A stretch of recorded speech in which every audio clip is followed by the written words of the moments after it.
Joseph, give me your last name. I don't want to butcher your last name. It's complicated.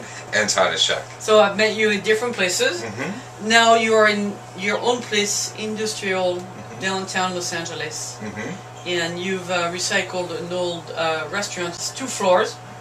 So there's a staircase to go up. There's a mezzanine. There's a different ambience from the street level to the upper level. I think it's more cozy upstairs. Mm-hmm.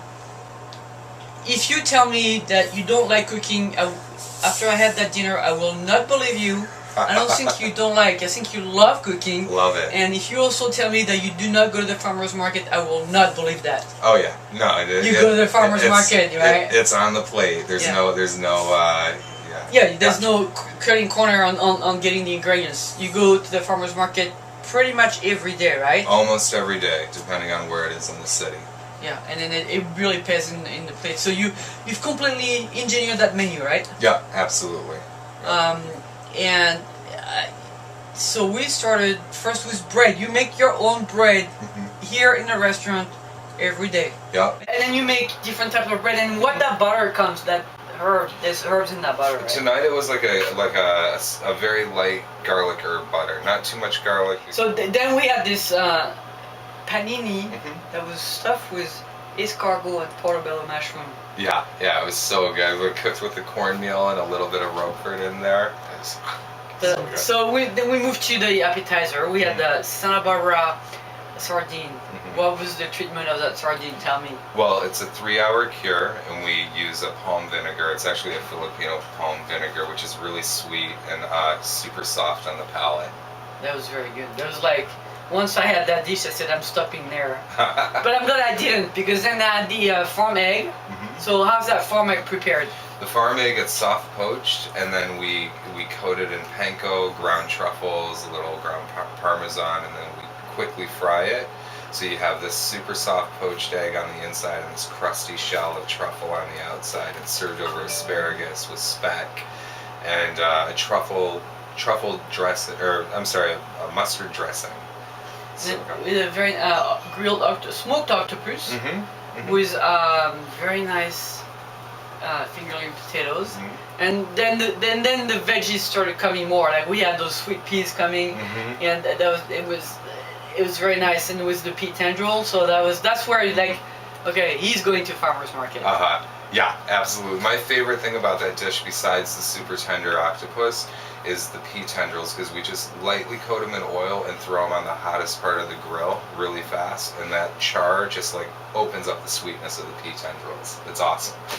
Then we got some sturgeon. I was like, sturgeon, really? Because sturgeon is a very tough fish to work with. You very rarely find in a restaurant, but you serve it raw.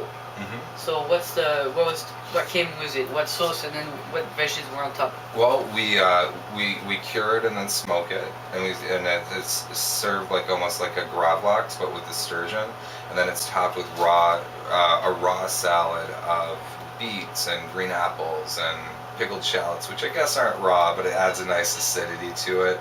Fresh tarragon, and then a lemon-infused extra virgin olive oil, just to kind of round it all out.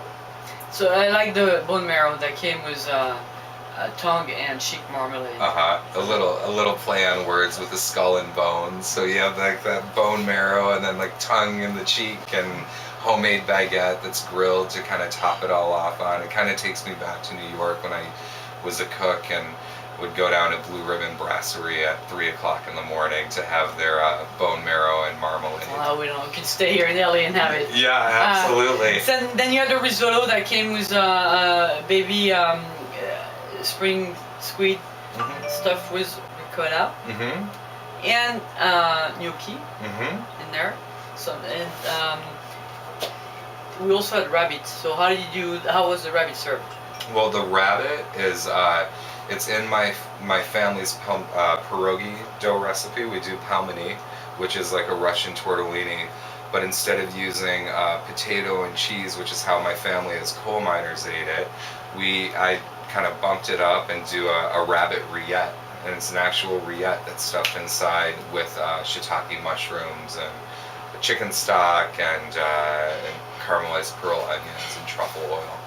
Then we had a nice plate of duck.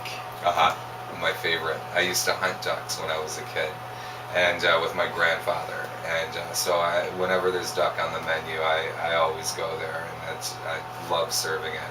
It's with a hibiscus jus and a wheat berry, wild rice pancake, and roasted beets and braised beet tops. So you told me that you dream about food at night to come up with dishes like that. So same with the crispy, we forgot that one, the crispy pig ears. Let's not forget that one. Yeah. No, the crispy pig ear. It's like I wanted something that was going to be acidic enough to kind of balance out the pig ear part of it, and so we do pickled strawberries from Thrasher Farms. Is it Thrasher? Yeah, Thrasher Farms, and with our homemade ricotta salata, candied pistachio nuts, and a rhubarb vinaigrette. So you're talking homemade. There's a lot of homemade things that you also do. We know we do the bread, but you also do jams that we can buy and then live with it and have souvenirs of. Some more souvenirs of the restaurant. Those desserts that you brought us: cheesecake, chocolate. So what's the special with that chocolate?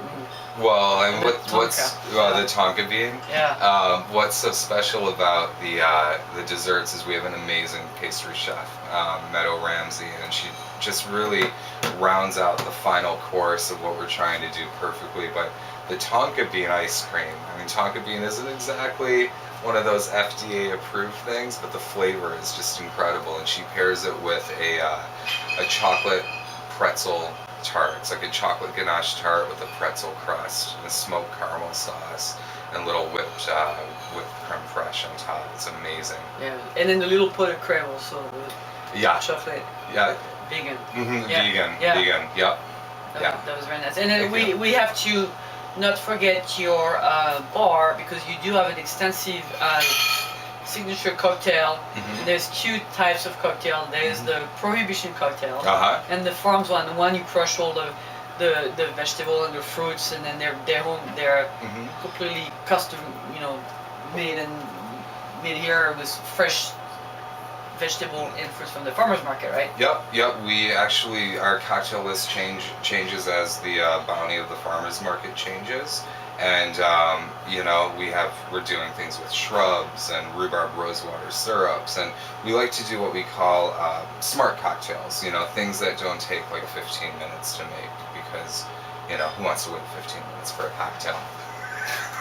Well, it was very good, chef. And then I'm going to say that again, but what really transpires into your dishes is that love and passion that you have for cooking. It was very nice. Thank you, chef. Thank you. It was a pleasure. It's always a pleasure cooking for you, Sophie.